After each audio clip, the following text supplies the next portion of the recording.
I'm Stacy Layne Wilson, and you are watching The 13th Wolfman. Hey everybody, I'm the 13th Wolfman, and you know who I have with me today? I have Stacy Layne Wilson. She is a producer, she is a writer, she's a writer for movies and an author, and she's also directed 15 movies. Welcome to Sit Down, Stacy. Wow, 15. I've never counted them up. Sounds impressive. Yeah. So let's talk a little bit. You got a new book out called SO L.A. And this is kind of like the memoirs of growing up in Los Angeles? Yeah, it's a combination of growing up in L.A., coming of age in the 80s with the hair metal bands on the Sunset Strip, and being a kid in the 70s. And so it's almost like a different world. I mean, it really is. It's historical, but it's a combination of that, my own personal experiences, which are pretty wild considering my parents, one being a musician, the other being a model and a gossip columnist. So they were pretty interesting role models. And then it also covers the history of LA, of what was going on in pop culture and the world and music and movies, throughout my growing up, and then it segues into when I became an entertainment reporter. So there's a lot of celebrity stories in there about folks that I've interviewed, not just in the horror world, although I've talked to just about every icon in horror that you can think of that's was active from the early 2000s to now. But also I've interviewed quite a few film directors, some of the icons of the 70s. So the book really covers a lot of ground, but is pretty, I think, a pretty fast, quick, entertaining read. Yeah, that was I grew up in Washington State, as everyone knows. I'm a Seattle kid, but the 80s metal, that was my scene. I was listening to Rat and Motley Crue and Twisted Sister and, all those guys. Yeah, I got to see those bands on the Sunset Strip before anybody really knew who they were, so it was kind of exciting. Though I was always a British invasion, rock girl. I always loved Led Zeppelin and the Rolling Stones and the Who, but I never got to see them. I was, not old enough to see them when they were really actively touring and in their heyday. So it was any port in the storm. So I went and saw, Rat and Motley Crue and early Guns N' Roses, early incarnations of Guns N' Roses. And it's really fun to go back and look at some of those videos, just to look at the hair and the clothes and everything. And that was part of, my research too, talking about, spandex. Stock went up 110%. I was the metalhead with the jean jacket and the giant back patch with the album on, the album cover on your back. That was me. No, I get it. I'm with you. I don't know if you have any siblings, but I have an older brother, and my older brother was into the British invasion of the Stones and Zeppelin and the Yardbirds, and he also liked the Allman Brothers and Lynyrd Skynyrd and stuff like that. So I always said, if I didn't have an older sibling, I don't know if I would have gravitated to liking the 70s music as much as I do now. Yeah, I mean, I don't. I'm an only child of my parents. I do have a half-brother and a half-sister from my dad's first marriage, but they grew up in Washington State, so I didn't really get close with them until we were adults. But yeah, I don't know what it was about that sound that I just loved, because my parents, my mom and my dad, they weren't into, that singer-songwriter 1970s or British rock. So I don't know where I got it from, but I got it. It's probably a friend. Someone's friend had, seriously, that you pal around with enough people, and so you're getting your influences from somewhere. That's just the thing. Exactly. Yeah, and then I got to interview Jimmy Page as an entertainment reporter many, many, many years later when he had that movie come out, It Might Get Loud. And I also am a huge White Stripes fan, and I love Jack White. So to be able to interview them together as my job, interview them and get paid for it. So it's pretty cool. And I have a lot of stories like that in my book, too, that are kind of full circle of things that I loved and things that I did when I was a child, and how I really got to appreciate it as an adult, as a professional, as a writer, as an entertainment reporter, and as a filmmaker. I do know how you feel, though. You said you got to see all those really great 80s metal bands in the clubs before anyone knew who they were. Yeah, it's pretty cool. I got the same treatment up here in Washington. You know, Yeah. I got to see Alice in Chains. I got to see Nirvana. I got to see, Pearl Jam, Soundgarden, Yeah. the Melvins, all Tad. I mean, the list goes on and on. Oh, yeah. Before anyone knew who they were. Yeah. I think that's great. Yeah, I never got to see any of those guys, so that's really a wonderful memory for you, I'm sure. Yeah. So the book sounds amazing. I love these Tinseltown, telling of stories. I mean, it seems like the older I get, the more I want to read books of like stuff by I'm reading a book right now, Foxy Brown. The Pam Grier book. Oh yeah, I read that just recently too, as a matter of fact. Grown up Foxy. Yeah. She's amazing. And another person that, I had watched her movies when I was a kid, the Grindhouse stuff, and then I got to interview her too. So, it's really neat to have those kind of experiences. But yeah, I agree. I mean, memoirs really are my favorite reading material of all. I read all kinds, from rock stars to just folks who've had an interesting experience. Did you ever read the Robert Wagner one, Piece of My Heart? No. Does he go into the Natalie Wood story and all that? It goes into everything. Yeah, it's actually my favorite book that I've read. It goes into his early life in Hollywood. His first girlfriend, he was like 25, and his first girlfriend was like Barbara Stanwyck, and she was like in her 50s. That's awesome. Wow, that's girlfriend. Yeah, no, I had read Thomas Noguchi's memoirs, the coroner who did the autopsy on Natalie Wood. Oh. That'd be interesting. So, yeah, the story is pretty interesting too, if you like memoirs. Yeah, I'll have to pick your book up, Please. You'll find it entertaining, especially, if you're into metal of the 80s, you can't go wrong. Oh, yeah. Man, I'm one of those kinds of people that I like metal in the 80s, but I also love, like, classic Hollywood, So, yeah. Yeah, too. My mom actually hung out with the Rat Pack when she was, she ran away from home when she was 14 and went to Las Vegas first and hung out with the Rat Pack, and then she moved to Hollywood. So there's a lot of stories about the Kennedys, and she had an affair with Paul Newman. So my book touches on that a little bit, but then her book, which is also came out at the same time as mine, it covers a lot of that. So there's sort of it's kind of a two-parter, but each book stands alone. So if you like all that stuff, yeah, I think you'll enjoy it. Yeah, and for the people that don't know, her mother is, she was a pinup girl. Yeah. Bunny Bacon. That's right. Yeah. And yeah, just very beautiful woman, and it's a great time to have been a pinup. I mean, I love Betty Page and all those vintage vixens, I guess you could say. So it's kind of neat to have that legacy too. I have found a lot of my mom's old pinups and magazines that she was in by scouring eBay over the years, because she never kept any of that stuff, really. I mean, she had a lot of pictures, but she didn't keep the magazines or anything. So it's a fun sort of trip back into history to read her book too, because she talks about working, in the B pictures, and she did, just some little starlet type walk-on things. But she did a lot of modeling, and she just hobnobbed with some of the really most interesting people in Hollywood just because of her. Not only her looks, but she was an incredibly intelligent person. She was a member of Mensa, so, I mean, she had brains and beauty, so it got her into a lot of doors, and she has some great stories to tell, and her book is uncensored. It's a lot of juicy stories in there, so good stuff. And one of the people she hung out with, which I always found to be super attractive, was Jayne Mansfield. Oh, yeah. Yeah, she's got a story about her. My mom's best friend, Raymond Straight, who's now also he's a celebrity biographer. He writes a lot of books.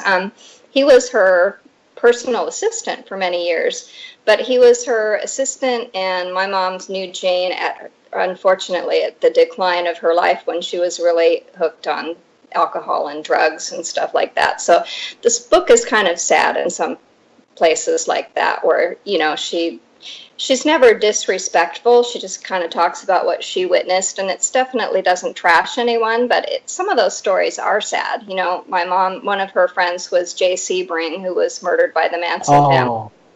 Yeah, there's some tough stories in there, but also just some really funny stories, too. I mean, she does have a great sense of humor. And that book is called Legends and Lipstick, if anyone's interested in checking it out. And that's the new one that she's putting out, right? Yeah.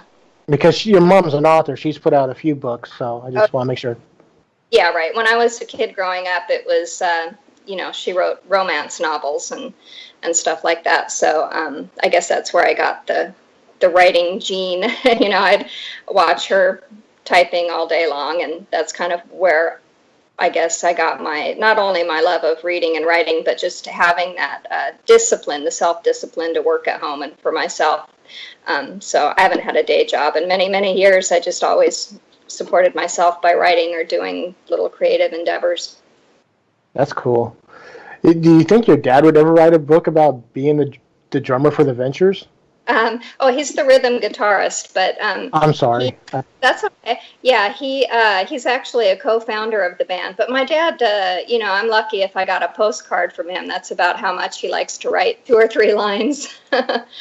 But okay. He's got some great stories too. I'm actually with my family. My brother and my sister and my dad are in the preliminary stages of putting together a documentary about the Ventures.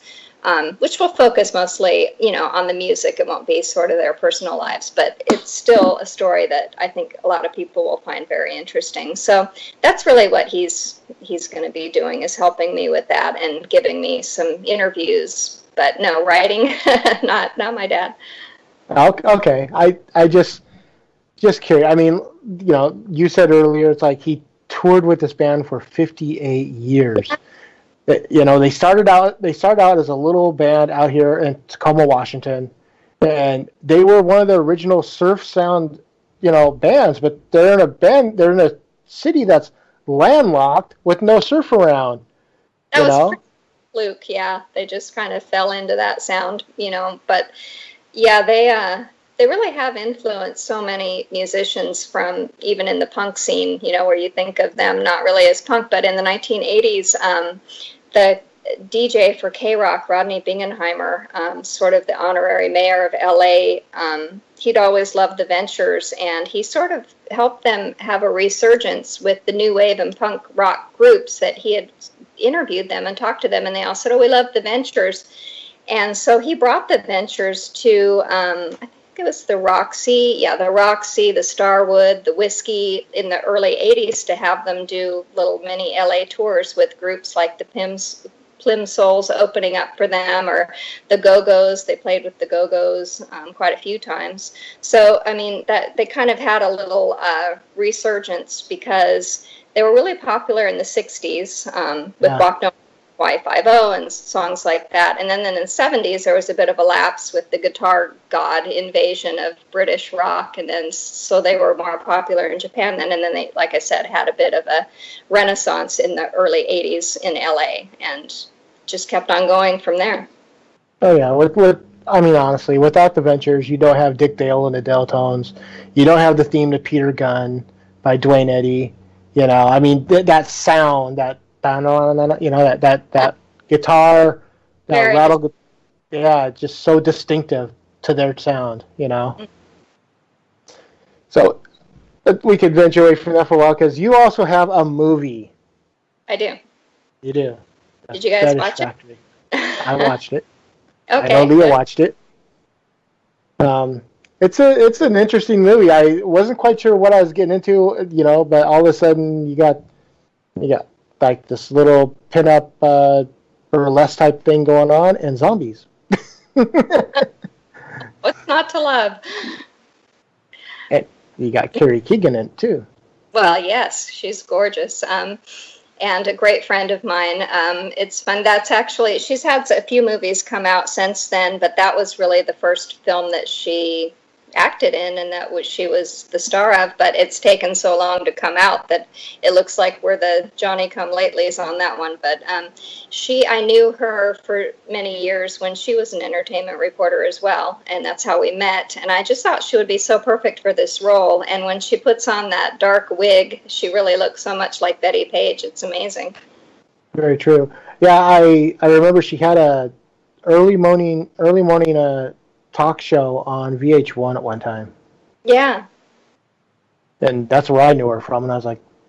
Yeah. So she was with No Good TV, and still is, prior to that, and she was based in L.A., so we would always do the same press junkets together and go to the same screenings, and so we just became friendly. And then when she did the Morning Buzz TV show, she moved to New York for a little while, but now she's back, and she's acting, and so she was in Fetish Factory, and then she's in also 2 features that I produced. One is called The Fiancé, which is on Amazon and iTunes right now, and then another one called Valentine Days, which is in post-production. So you can kind of tell I like Carrie quite a bit.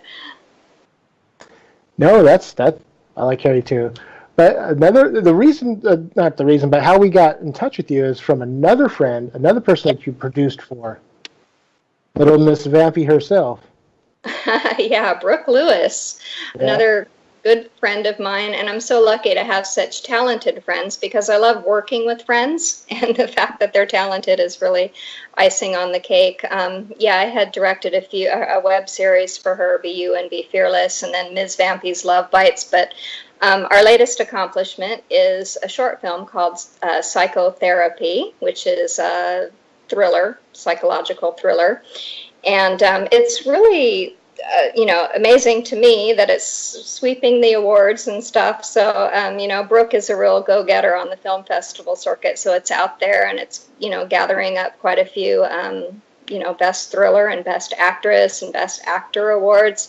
Ricky Dean Logan is in it. He stars in it with her, and it's pretty much a two-hander. It's, like I said, just a psychological thriller, only 9 minutes long, but it's really making a great impact, and I attribute a lot of that to Brooke. She's really a producer, yeah. She's great. Yeah, you made a comment about the fact that, the movie that Fetish Factory, you're like the Johnny-come-lately. Honestly, we've had quite a few guests on lately that have it's taken them years to put out a movie. Yeah, but, I was hired to write and direct it, so I don't have anything to do with, I didn't have to raise the money for it or anything like that. It's through Blanc Bean Productions, which is owned by Michael Bean, the actor from... And his wife, Jennifer Blanc.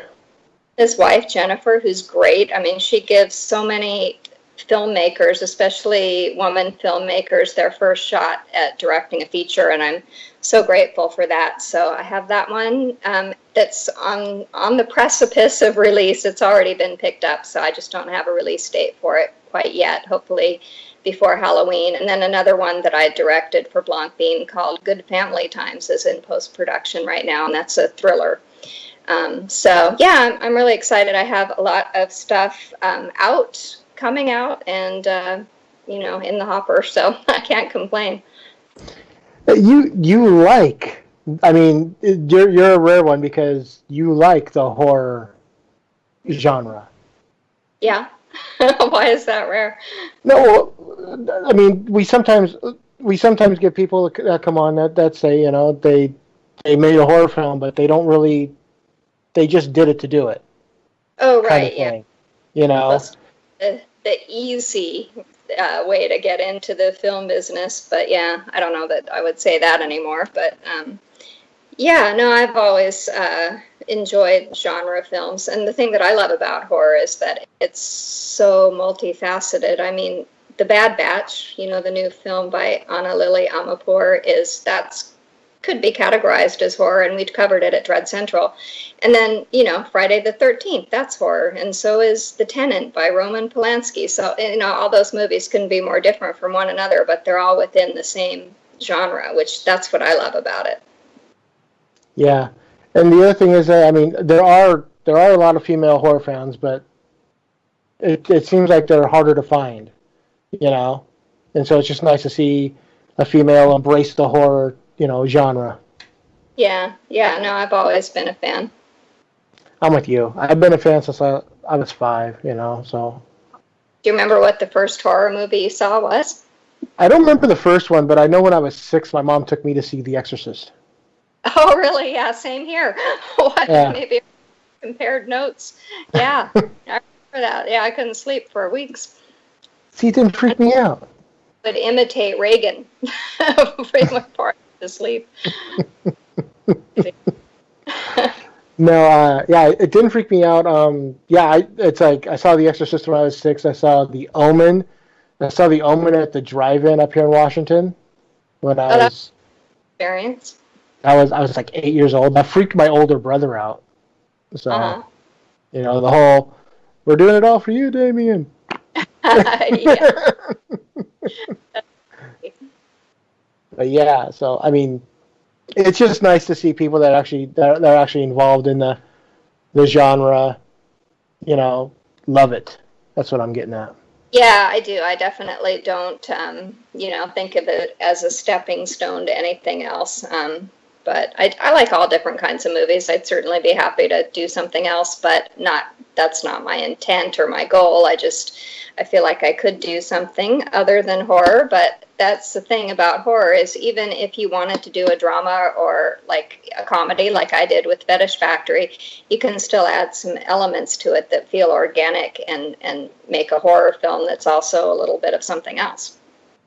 So a question we get asked a lot on the live show, and it's a loaded question because I always say that you got to have a subgenre, is what's your favorite horror movie? So I'm going to ask you, what's your favorite 70s style horror movie? Well, I just said The Tenant, which I love. Okay. I'm a Roman Polanski fan, and Brian De Palma. I love Brian De Palma also. So one of those. I did love Carrie. I think that's great too. Not Carrie Keegan, but Carrie the movie by Brian De Palma. What else? There's also Dario Argento. I love Suspiria, and I'm very curious to see, how the remake is, or whatever they're calling it, reboot, reimagining, retread.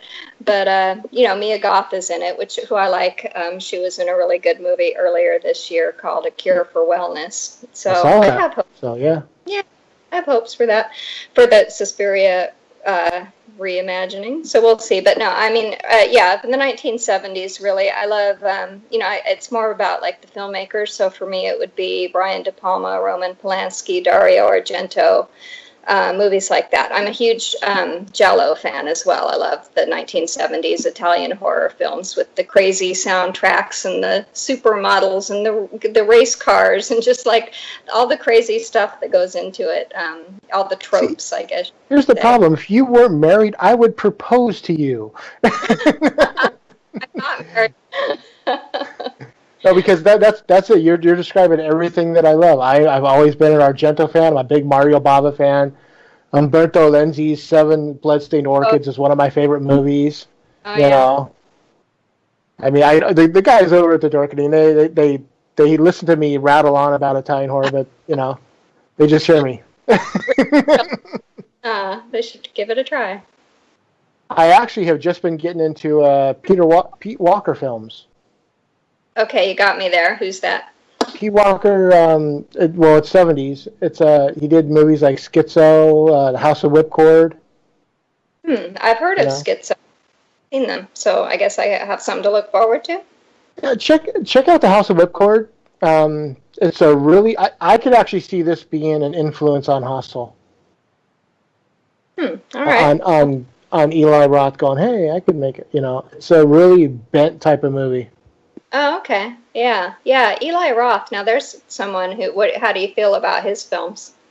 I like him. I don't see why people complain about his movies. I like Cabin Fever. I like the first two Hostel movies. Knock Knock, which was a remake of a 70s film.